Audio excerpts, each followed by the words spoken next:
जब आप परमेश्वर के साथ प्ले करते हैं ना, आप खेलते हैं उसकी प्रेजेंस में, आप उसको नकारा समझते हैं, आप लॉन्ग लाइफ तक उसका असर आपके परिवार और आपकी लाइफ से हटता नहीं है। उस समय मालूम नहीं होता, क्योंकि परमेश्वर जो है वो एकदम से जवाब नहीं देता। आप जब एक रास्ता, दो रास्ते जा रहे हैं, एक इधर और एक हल्का सा टेढ़ा, जब आप हल्के से टेढ़े रास्ते में गुजरते हैं तो कुछ भी बदलता नहीं है, ना वहां का आसमान ना वहां की जमीन। लेकिन जब आप चलते जाते हैं तो एंड में बदल जाता है सारा कुछ। उसी तरह परमेश्वर में जो लोग टेढ़े चलते हैं ना, एकदम से कुछ नहीं बदलता है। उनकी ब्लेसिंग भी हो सकता है वैसी रहे, उनकी पोजीशन भी वैसी रहे, अगर वो पास्टर है तो पास्टर ही रहे, प्रॉफिट है तो प्रॉफिट ही रहे, लेकिन एक फिर समय आता है जब न्याय होता है और सब कुछ साफ साफ दिखता है। इसलिए बाइबल कहती है परमेश्वर के हाथों में पड़ना भयंकर बात है। तो हमें यह समझ होनी चाहिए कि हमारा परमेश्वर जिंदा परमेश्वर है। अगर हम उसके वचन को मानेंगे, उसके वचन का आदर करेंगे, तो वो भी हमारा आदर करेगा। अगर हम पब्लिकली क्राइस्ट को कन्फेस करेंगे, वो उसी पब्लिक के बीच में हमें ऊंचा करेगा और कोई दुनिया की ताकत हमें नीचा नहीं कर पाएगी। कि स्पिरिट में आपकी उम्र 15 साल है और हो सकता है 10 साल 15 साल बीत जाने पर भी, जहां आप 25-30 के होने चाहिए थे, अभी भी आप 15 साल के हैं, क्योंकि आपने परमेश्वर की आवाज को सुनना बंद कर दिया। आप 15 साल के इसलिए हुए क्योंकि तब आप परमेश्वर की आवाज को सुनते थे। अब आप जब थोड़ा बड़े हो गए, आपने उसकी आवाज को सुनना बंद कर दिया और आपने अपने शरीर की आवाज को सुना और समझा। दाऊद इसीलिए मरा, क्योंकि मरा वो वाला मरा नहीं, परमेश्वर में जब आप हट जाते हैं और उसके प्रेजेंस में आप गुनाह करते हैं, वो मरा ही होता है। आदम शारीरिक रूप से नहीं मरा था, जब उसने गुनाह किया वो आत्मिक रूप से मर गया था। इसलिए साल्वेशन को सबसे बड़ा मिरेकल कहते हैं। आपकी हीलिंग यहीं रह जाएगी। आप हील हैं, आज कैंसर से चंगे हो गए हैं, लेकिन इसका मतलब आप अमर तो नहीं हुए हैं।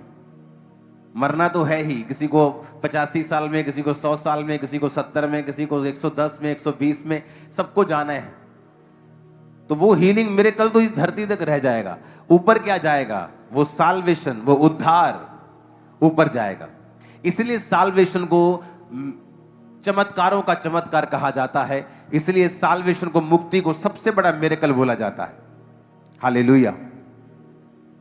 जब आप सेव होते हैं, जब आप परमेश्वर में बचते हैं, और सेव होने का मतलब शरीर सेव होना, स्पिरिट सेव होना, जनरेशनल कर्सेस से फ्री होना, यह भी होता है, और आत्मिक रूप से सेव होना और अनंत जीवन के वारिस होना, यह भी होता है। क्यों साल्वेशन पर जोर दिया जाता है और सबसे कम ध्यान लोगों का इस साल्वेशन पर होता है कि नहीं नहीं, हीलिंग डिलीवरेंस चाहिए, साल्वेशन की कोई बात नहीं है। साल्वेशन उन्हें लगता है कि ये कहानियां हैं, कथाएं हैं, ऊपर जीवन होगा। ऊपर किसने देखा है? नीचे पहले जीवन होना चाहिए। प्रभु यीशु मसीह ने बड़ा क्लियरली बोला है, मन फिराओ क्योंकि परमेश्वर का राज्य निकट आया है। परमेश्वर का राज्य मन फिराने से तुम उसमें प्रवेश कर सकते हो। परमेश्वर ने एक और बात बोली है, उसने कहा कि आप जानते हैं अगर परमेश्वर ने आपकी जिंदगी में काम करना है, बड़ा काम करना है, वो छोटी छोटी बातें आपसे करेगा। अगर उसने बड़ा काम आपकी लाइफ में करना है, वो आपकी डेली लाइफ के ऊपर काम करेगा। आप बैठकर नेटफ्लिक्स देख रहे होंगे और परमेश्वर का आत्मा बोलेगा मत देख। आप टीवी देख रहे होंगे, परमेश्वर की, और वो आवाज प्रेशर के साथ नहीं आएगी, मत देख, ऐसा नहीं आएगी। जस्ट एक धीमी सी आवाज होगी आपके अंदर, आप उसे इग्नोर कर सकते हैं बड़े आराम से, और वो आपको दोबारा आवाज नहीं लगाएगा। वो आवाज भारी नहीं होगी, वो आवाज जोर से नहीं आएगी। उस आवाज अगर आप नहीं मानेंगे तो आपका गला नहीं दबा देगी। वो शैतान है जो ऐसा करता है। परमेश्वर ऐसा नहीं करता है। आपने कभी नहीं देखा होगा किसी क्रिश्चियन के ऊपर पवित्र आत्मा आए और वो खेलने लगे और चर्च में लेके गए और मालूम हो कि इस पे तो पवित्र आत्मा आता है। जीसस ने कहा, मैं किसी के ऊपर जबरदस्ती नहीं आता हूं। जब तुम मुझे पुकारोगे, मेरे प्यासे होवोगे, मुझे बुलाओगे, तब मैं आऊंगा। चोर डाकू तुम्हारे घर में पूछ के नहीं आते हैं, वो ऊपर से आते हैं। इसलिए आप परमेश्वर की आत्मा को कभी नहीं देखोगे कि वो किसी पे आ जाए और उसको पता ना हो कि ये परमेश्वर का आत्मा मेरे अंदर है। उसको चर्च जाके बताओ कि मेरे अंदर तो पवित्र आत्मा है। लेकिन भूतों के बारे में आप ऐसे ही सुनोगे कि इसके अंदर फलाना है, इसके अंदर धमकानी है, आप ऐसे ही सुनोगे। क्यों? क्योंकि वो चोर और डाकू हैं, वो पूछ के नहीं आए। क्योंकि आपका घर, जब आप अपने घर में जाते हैं, आप गवांडी के पड़ोसी के पास से होकर आप दीवार फांद कर नहीं जाते हैं, आप अपने घर में फ्रंट से जाते हैं। जब जीसस आपके रियल घर में, जो उसका आप रियल घर है, जब आता है, वो फ्रंट से आता है और पूछता है, क्या तू अपने हृदय में मुझे जगह देगा? जब आप बोलते हैं हाँ मैं दूंगा और पापों को मानूंगा, तब पवित्र आत्मा आपके हृदय में आता है। इससे मालूम होता है कि वो आपका असली बाप है और आप उसके असली घर हैं।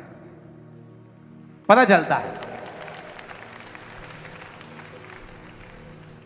लेकिन बड़ी दुष्ट आत्मा आपके अंदर होती जो आपको मालूम भी नहीं आपके अंदर है। जब एक दिन खेल आती तो बता फलाना मेरे अंदर आ गया जी, ये तो ढिमकाना मेरे अंदर। किसने बोला इसको आने के लिए? किसी ने नहीं, क्योंकि चोर और डाकू किसी से बिना पूछे आपके घर में एंट्री मारते हैं। आपको ये बात समझनी होगी, जब भी पवित्र आत्मा आपके जीवन में काम करना चाहेगा, वो आपसे धीमी बातें करेगा। वो हो सकता है आपके दिल हृदय में बात करे कि अपनी माता से अच्छी तरह से बात कर। वो आपके हृदय से छोटी छोटी विषयों में बात करता है। लेकिन आप जब शरीर में होते हैं और उसको इग्नोर करते हैं, तो आप अपनी ग्रोथ पे अटैक करते हैं। क्योंकि परमेश्वर ने आपको डे बाय डे ग्रेस देनी होती है और आपको आगे बढ़ाना होता है, इक्विप्ड करना होता है, आपको भरना होता है कि आप उस शैतान का सामना कर सकें और अपनी जिंदगी में जयवंत जीवन जी सकें। अगर मान लो आपको अपने बेटे के ऊपर कंट्रोल चाहिए, जो आउट ऑफ कंट्रोल जीवन जी रहा है, तो वो कंट्रोल आपके बेटे से शुरू नहीं होगा, वो कंट्रोल आपकी स्पिरिचुअल लाइफ के कंट्रोल से शुरू होगा, आपकी लाइफ से। चाहे आप किसी की लाइफ पे कंट्रोल चाहते हैं, जो आपका बेटा है, बेटी है, मां है, बहन है, पत्नी है, पति है, लेकिन वो एक्चुअल कंट्रोल आपकी लाइफ से शुरू होता है। क्योंकि वो आप चाहते हैं, आपको नॉलेज है, आपकी आईज खुली है, आपको पता है कि ये गलत है, उसको तो पता भी नहीं कि वो गलत है। जब वो शुरुआत आपसे होनी है, तो परमेश्वर सबसे पहला बदलाव भी आपकी लाइफ में करता है कि आप उस बात को सुने और समझें और उसके बाद आप उसे फॉलो करें। फिर परमेश्वर एक ऑरा, एक ग्रेस, एक अनॉइंटिंग, एक ग्रेस, आपकी एक झिलम आपके आसपास क्रिएट करना शुरू करता है, जिससे परमेश्वर धीरे धीरे उस व्यक्ति के हृदय को बदल देगा और उसके प्रति, उसके दिल में आपके प्रति प्रेम को पैदा कर देगा, इज्जत को पैदा कर देगा और धीरे धीरे बदलाव आना शुरू होगा। और ये एक्चुअल में बदलाव आपसे जुड़ा हुआ था, उससे नहीं जुड़ा हुआ था। आप मेरी बात समझ पा रहे हैं कि नहीं? ऊपर से जा रही है। हाँ, आदमी चाहते मेरा बिजनेस चले, लेकिन जब आप पवित्र आत्मा की आवाज को इग्नोर करेंगे, आप कभी भी सक्सेसफुल नहीं हो पाएंगे। परमेश्वर ने इस दुनिया का नियम बनाया कि जब तक ये दुनिया बनी रहेगी, बोने का समय और काटने का ये बना रहेगा। परमेश्वर ने एक नियम ठहराया है कि अगर तुम्हें फसल चाहिए तो तुम्हें बीज बोना पड़ेगा। चाहे हम लाख प्रार्थना कर लें, अगर हम बोने वाले टाइदर नहीं हैं, अगर हम टाइथ नहीं बोते हैं, उस टाइथ से आप किसी विडो की हेल्प नहीं कर सकते। एक्चुअल में वो टाइथ चर्च भवन के लिए होता है, आप सेवा भी नहीं कर सकते हैं। एक्चुअल में जो रियल बाइबल टीचिंग है, वो परमेश्वर के घर से जुड़ा होता है। हालेलुया। और जब परमेश्वर के घर में कार्य होते हैं, तो परमेश्वर उस टाइथ के बदले आपकी लाइफ में काम करता है और उस बीज को वो बढ़ाता है। लेकिन जब पवित्र आत्मा हमसे बात करता है और हमें अपने आप को शो करना है, या हमारे जीवन में वचन की कमी है, हमें मालूम नहीं कि एक्चुअल वर्ड क्या कहता है, तो हमारी लाइफ में जो रिजल्ट है वो लिमिटेड रहता है और हम उस लेवल तक नहीं पहुंच पाते। और डेवल के अटैक्स भी अपनी लाइफ पर हम महसूस करते हैं, क्योंकि हम वर्ड को ब्रेक कर रहे हैं और पवित्र आत्मा की उस आवाज को नहीं सुन पा रहे हैं। परमेश्वर ने कहा वचन जब अच्छी भूमि पर बोया जाएगा तो वो फल लेके आएगा। अगर वो झाड़ियों के पास बोया गया है तो फल नहीं लाएगा, वो जल्दी उग जाएगा, जल्दी सूख जाएगा, कुछ शैतान चुग के लेके जाएगा। तो वो वचन है क्या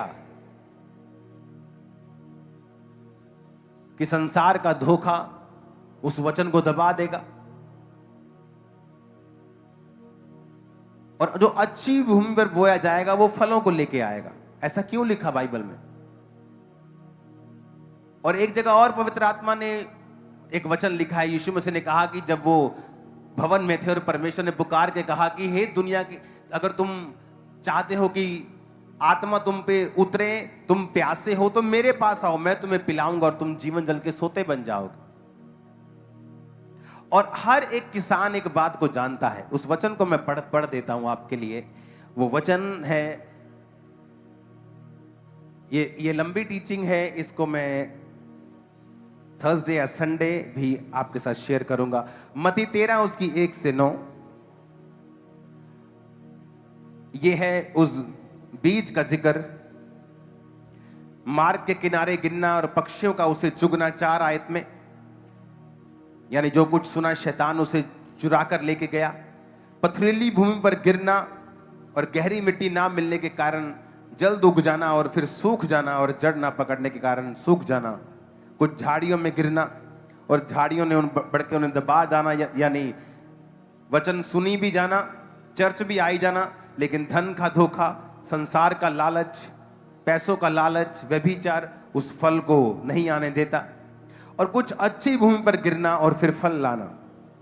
अच्छी भूमि पर वचन बीज का गिरना। अगर आपकी लाइफ में आप चाहते हो कि फल आए, आपको राइट भूमि आपको चुननी पड़ती है। चर्च एक राइट भूमि है बीजों को बोने के लिए। प्लस एक और बात वहां पे लिखी है, अगर आप चाहते हो ना कि आपका बीज फल लाए, तो वचन कहता है कि जो बीज, जो पेड़ नदी के किनारे लगे होते हैं वो कभी सूखते नहीं हैं। अगर आप देखेंगे तो नदियों के किनारे बड़ी अच्छी पैदावार होती है। क्यों? क्योंकि उनका जो माहौल होता है, उस पानी के कारण, उस मिट्टी का और नमी का वो माहौल जो है वो बीज को फलवंत करने में हेल्प करता है। तो पानी चाहिए बीज को, अगर आप चाहते हैं कि वो बीज फल लाए, वो बढ़े, आपकी लाइफ ग्रो हो।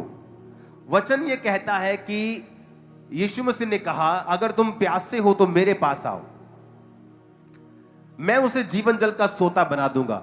आप नोटिस करेंगे जिन व्यक्तियों की जिंदगियों में बैप्टिज्म लेकर साल्वेशन हो गई है, जिनकी मुक्ति हो गई है, उद्धार पा लिया है, और जिन्होंने पवित्र आत्मा को पा लिया है, आप हमेशा नोटिस करेंगे कि जब उनको बाइबल में से कोई वचन मिलता है, एक तो उनकी भूमि अच्छी है क्योंकि उन्होंने पवित्र आत्मा को पाया हुआ है, उन्होंने तौबा की हुई है, वो परवाह नहीं करते कि मेरी बेटी का रिश्ता कहां पे होगा, मैं बपतिस्मा लूंगा तो ऐसा तो नहीं हो जाएगा। वो ऐसी मूर्खों की तरह बातें नहीं करते हैं।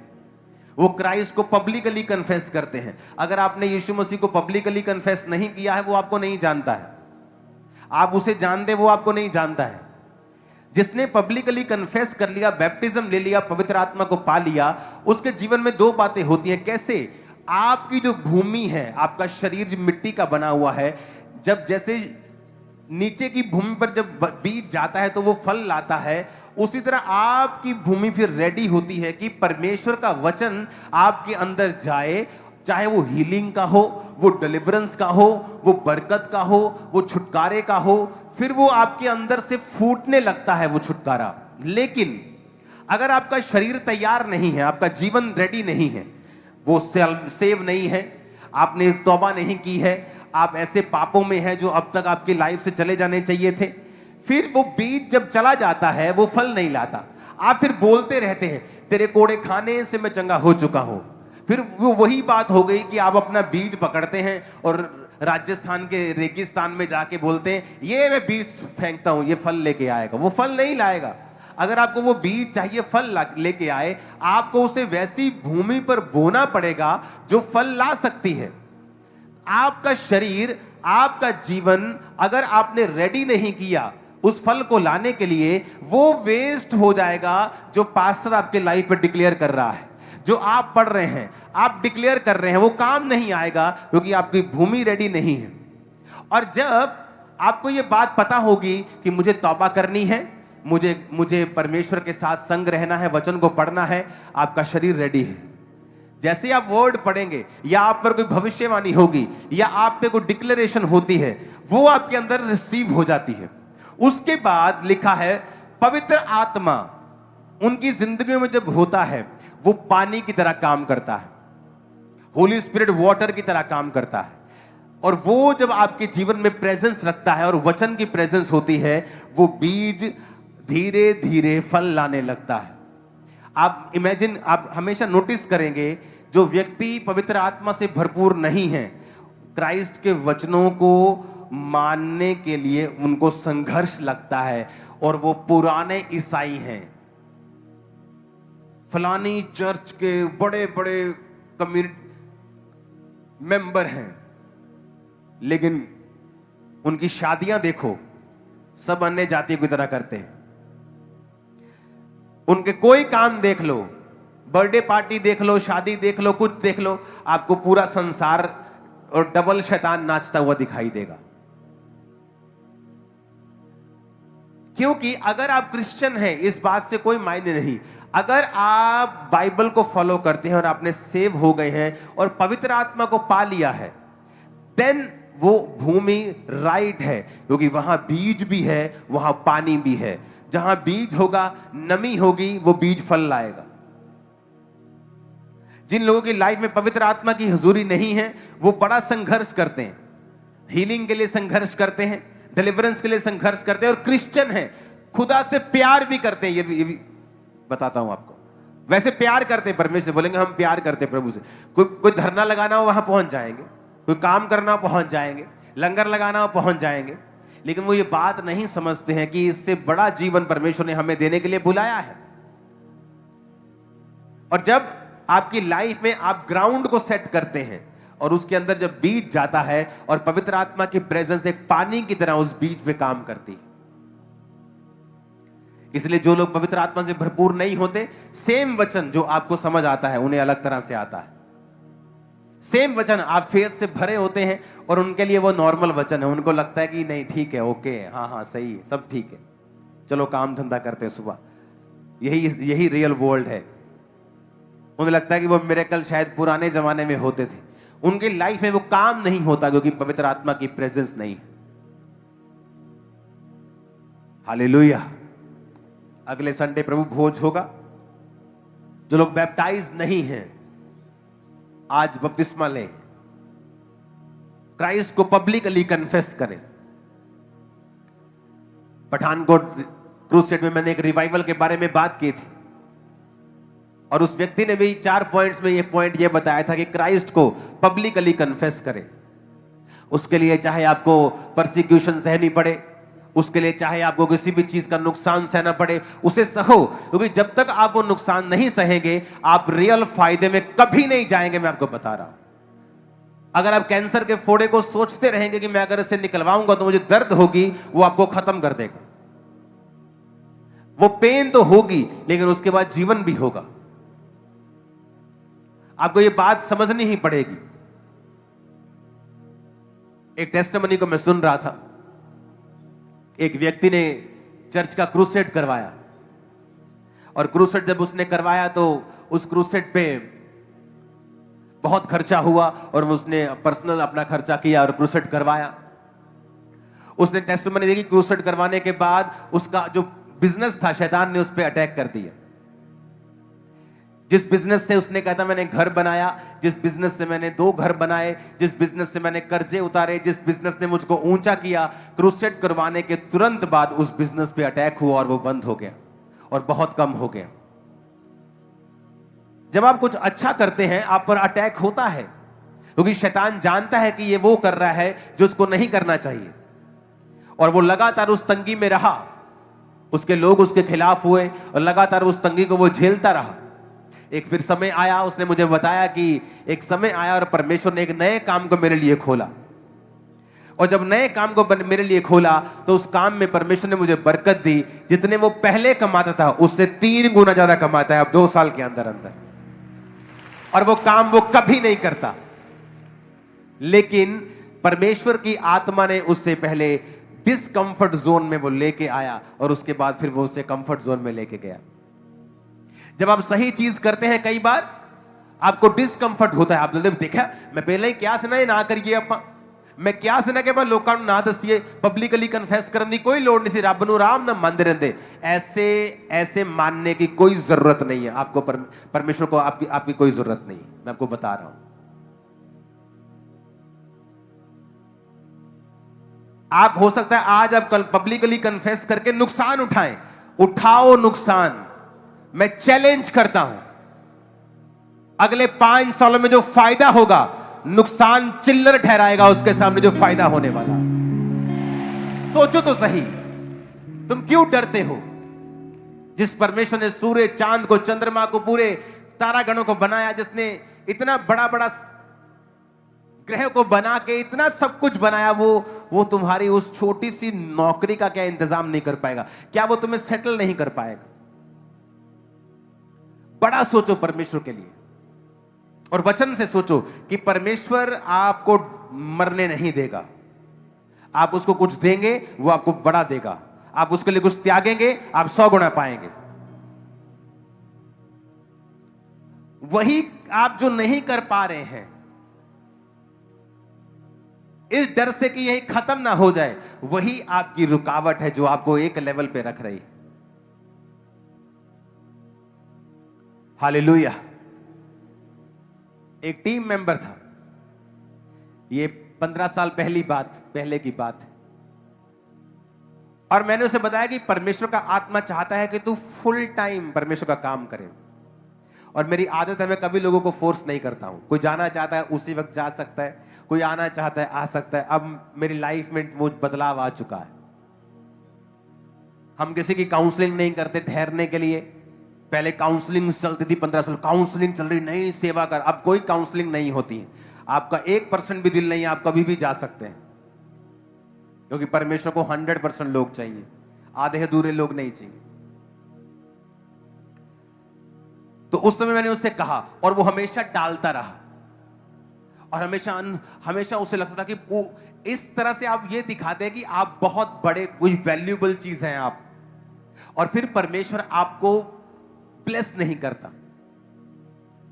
और वो लगा रहा सालों साल, लेकिन जब उसने फैसला किया फुल टाइम सेवा में आने का, उसके बाद उसकी लाइफ में बदलाव हुआ और बड़ी ब्लेसिंग्स आई। पहले नहीं, सेवा करता था, वो चर्च में सेवा करता था। ये बात मैं इसलिए कह रहा हूं कि पवित्र आत्मा कई बार आपसे जब बात करता है आप उसको इग्नोर करते हैं और कंटिन्यू इग्नोर करते हैं, और वो हो सकता है आप 10 साल इग्नोर करते रहे, लेकिन 10 साल बाद भी वो पवित्र आत्मा आपको सेम बात ही बोलता है, और उसी के पीछे आपकी एक बड़ी बरकत होती है। 10 साल से वो सेम बात कर सकता है, क्योंकि उसकी योजना सेम नहीं होती। मैंने किसी को कहते सुना कि परमेश्वर के जो प्लान्स हैं, कि परमेश्वर जो योजनाएं तुम्हारे विषय में रखता है तुम्हारे लाभ की हानि के लिए नहीं, कि परमेश्वर has a lot of plans for your life. अगर एक प्लान तुम कहीं पाप करके गिर गए, ही हैज अनदर प्लान, गिर गए he has another. This is not a right, this is false information. परमेश्वर के पास आपके लिए मल्टीपल प्लान्स नहीं है। उसके पास आपके बहुत से प्लान्स हैं, यानी वो आपको फाइनेंशियली ब्लेस करना चाहता है, बहुत से प्लान है। वो आपको मैरिड की लाइफ आपकी बहुत ब्लेस करना चाहता है। He has multiple plans for your life, but not like that कि अब एक प्लान से निकल गए उसके पास ही हैज अनदर प्लान। नहीं, उसके पास कोई भी प्लान नहीं। उसके पास एक ही प्लान है आप लोगों के लिए, या परफेक्ट है या परमिसिव है, या परफेक्ट जिसमें आशीष है, परमिसिव यानी इसमें आशीष भी है और श्राप भी है। आपने चुनना है, आपको वो फोर्स नहीं करेगा। Hallelujah, hallelujah. आपको चुनना पड़ता है कि आज आप शरीर के सामने, परिस्थितियों के सामने झुकना चाहते हैं या आप आगे बढ़ना चाहते हैं। ये चर्च 2 साल की यंग चर्च सडनली गर्मी में आती है और टेंट लगते हैं और कूलर्स नहीं है और जस्ट पंखे लग रहे हैं और बड़ी गर्मी है जून के महीने में, बहुत सारे विश्वासी आगे कंप्लेंट कर रहे हैं, नई नई चर्च है, बहुत गर्मी होती है, बहुत गर्मी है, क्या करे क्या करे। और सडनली मेरे को एक मैसेज आता है कि एक पास्टर हैं और वो आके यूएसए से आपकी चर्च में प्रीच करेंगे और जाते जाते आपको 8-10 लाख रुपए दे जाएंगे और आप लेंटर डाल लेना। वाओ, व्हाट ए प्लान कि सभी 500 के 500 लोग लेंटर के नीचे आ जाएंगे, गर्मी खत्म हो जाएगी। लेकिन पवित्र आत्मा ने मुझसे अंदर कहा, मत कर। पैसे के लिए परमेश्वर के पुलपट किसी को मत दे।